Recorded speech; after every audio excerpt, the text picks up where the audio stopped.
What's up, YouTube? This is Too Raw for TV, all right?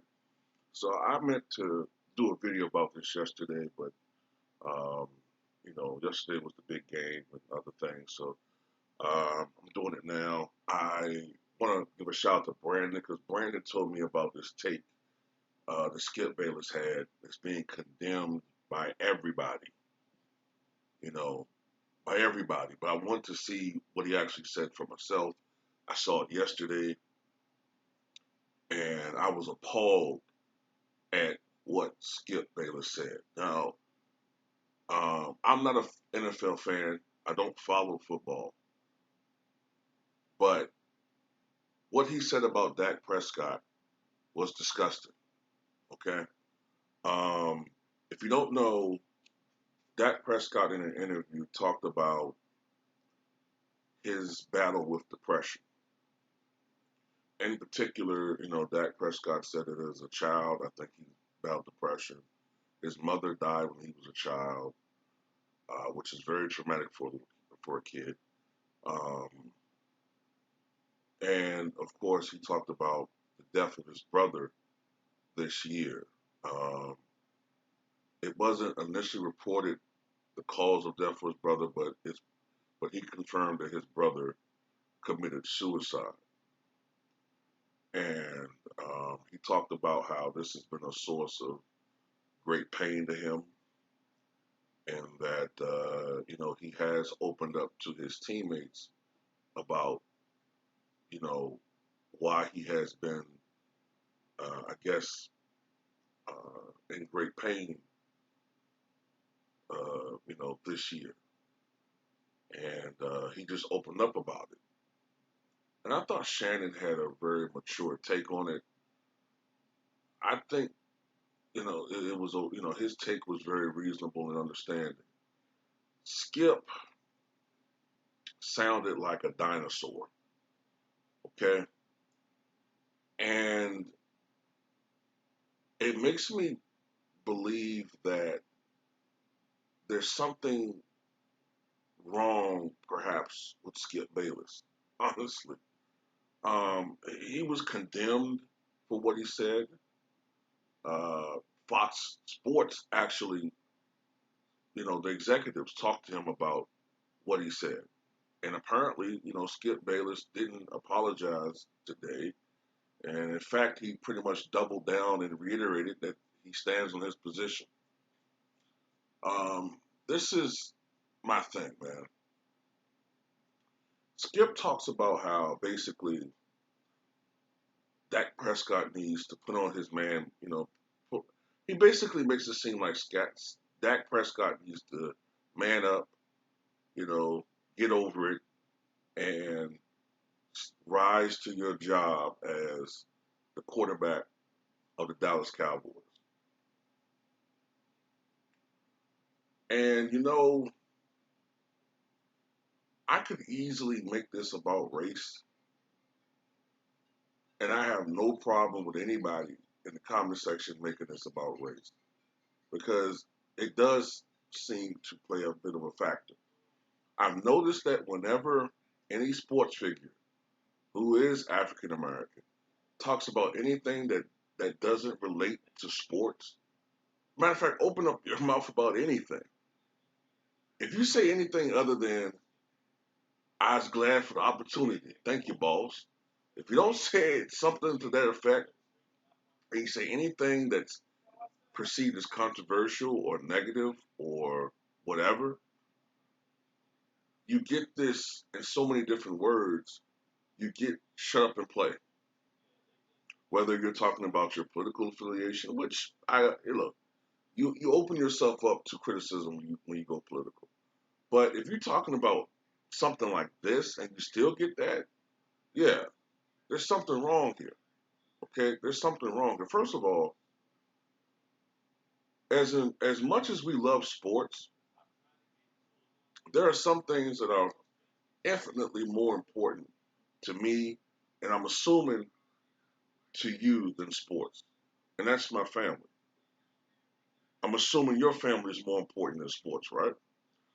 So for him to sit up there and sort of say that, your or Dak Prescott's job as the quarterback of the Cowboys should supersede his family or anything he feels.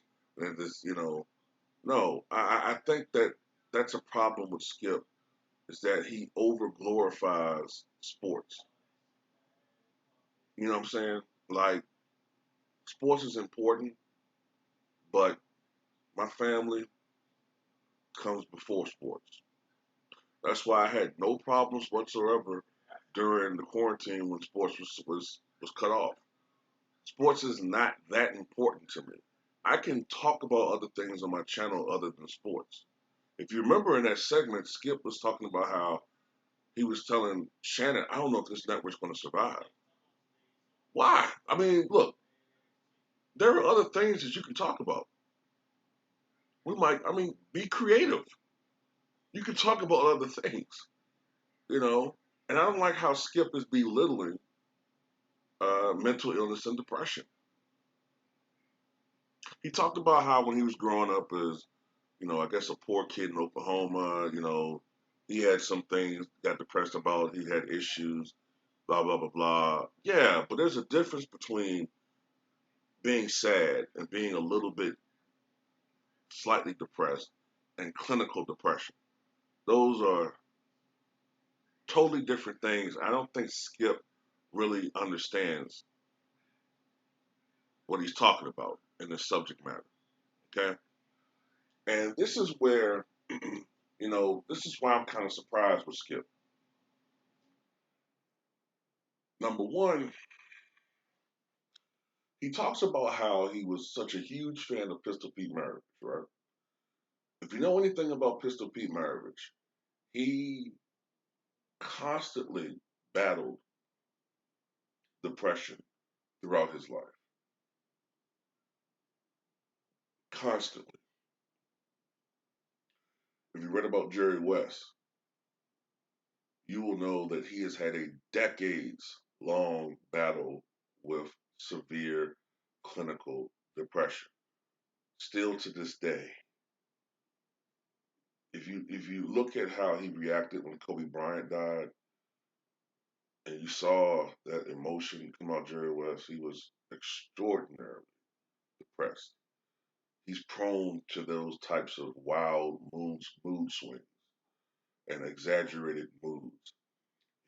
Jerry West has battled depression ever since he was in his 20s. Okay. Um, Skip should also realize that this is not 1973 anymore. Okay. A good deal of Skip Bayless's sports heroes back in the day when men were taught you hide your feelings. That's for women. Men are tough and strong. We keep our emotions aside. Men don't cry. And we all have to be strong alphas. Look, that's a great thing. Okay, but at the end of the day, I don't think it's healthy to hide pain because oftentimes when you do that, it comes out and the way that a lot of men deal with it is through negative behaviors. Whether it's an increase in vices, an increase in smoking, even worse, drinking, and sometimes violence, domestic abuse. Okay?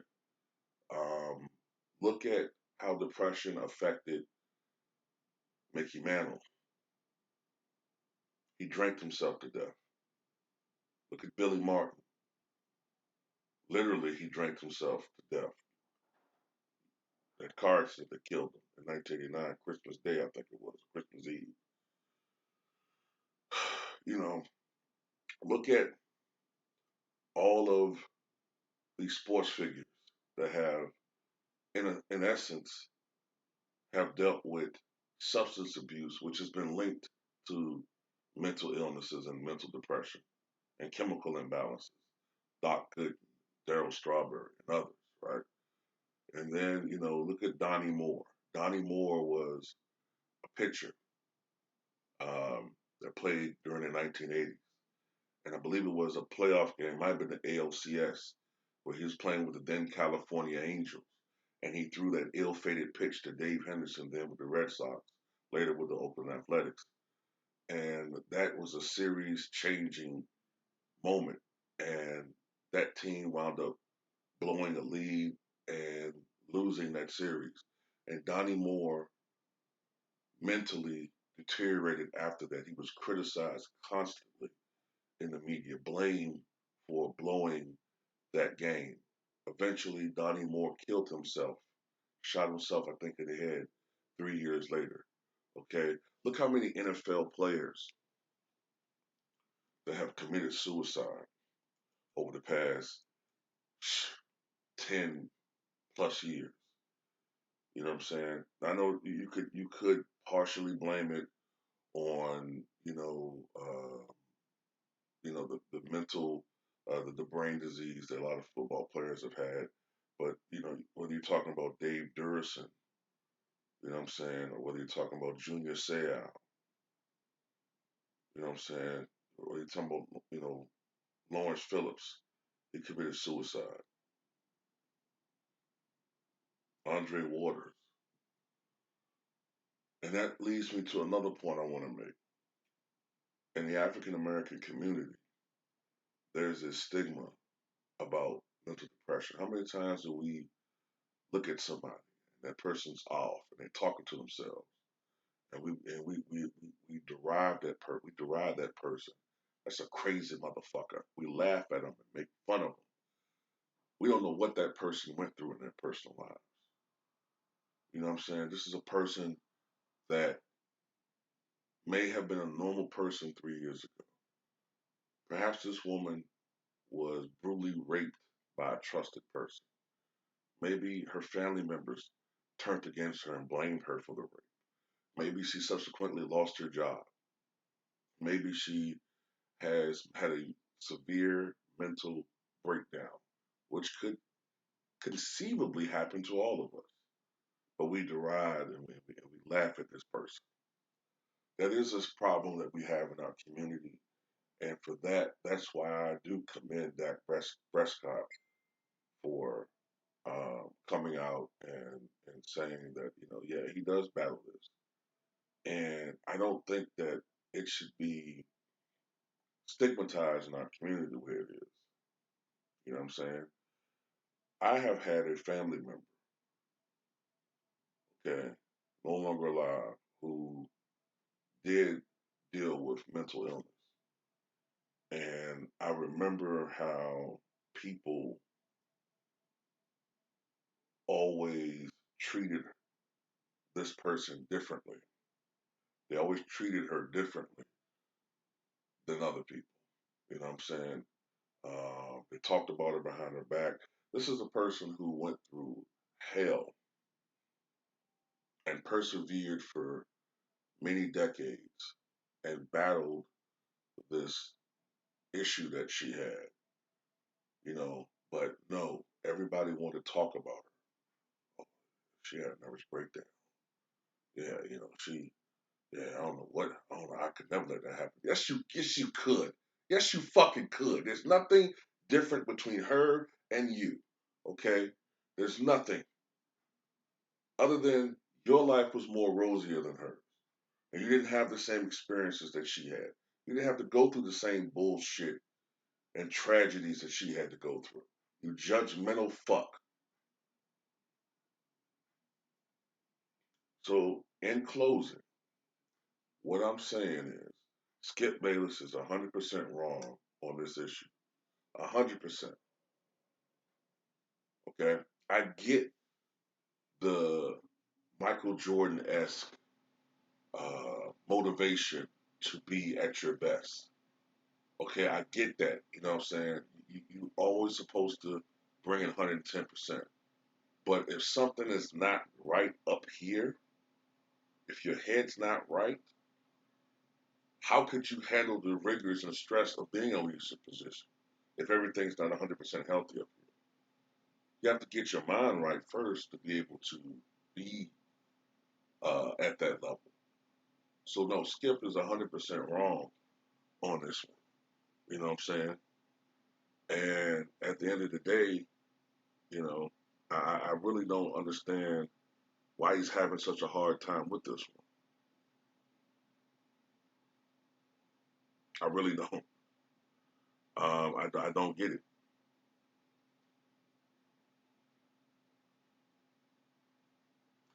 But it is what it is, man. You know what I'm saying? It is what it is. And like it's ridiculous. You know, God knows a lot of us. It's a miracle more of us aren't suffering from that. You know, I remember when Brett Favre came out about his issues with substance abuse, with prescription drugs. Everybody wanted to lend him some Kleenex to cry about it. I don't know whether or not Skip was as hard on him as he is about Dak Prescott. You feel me? Like, I don't get it.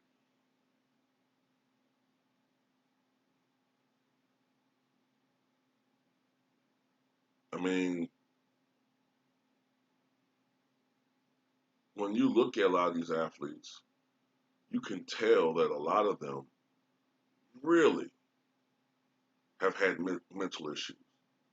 I mean, we kind of trivialize it with Tyson, but it's a minor miracle that Mike Tyson's still alive. Mike Tyson has battled mental illness and mental issues for decades, but we don't give him the same empathy that we would give, say, an Aaron Rodgers. And what is that saying about us? What is that saying about us?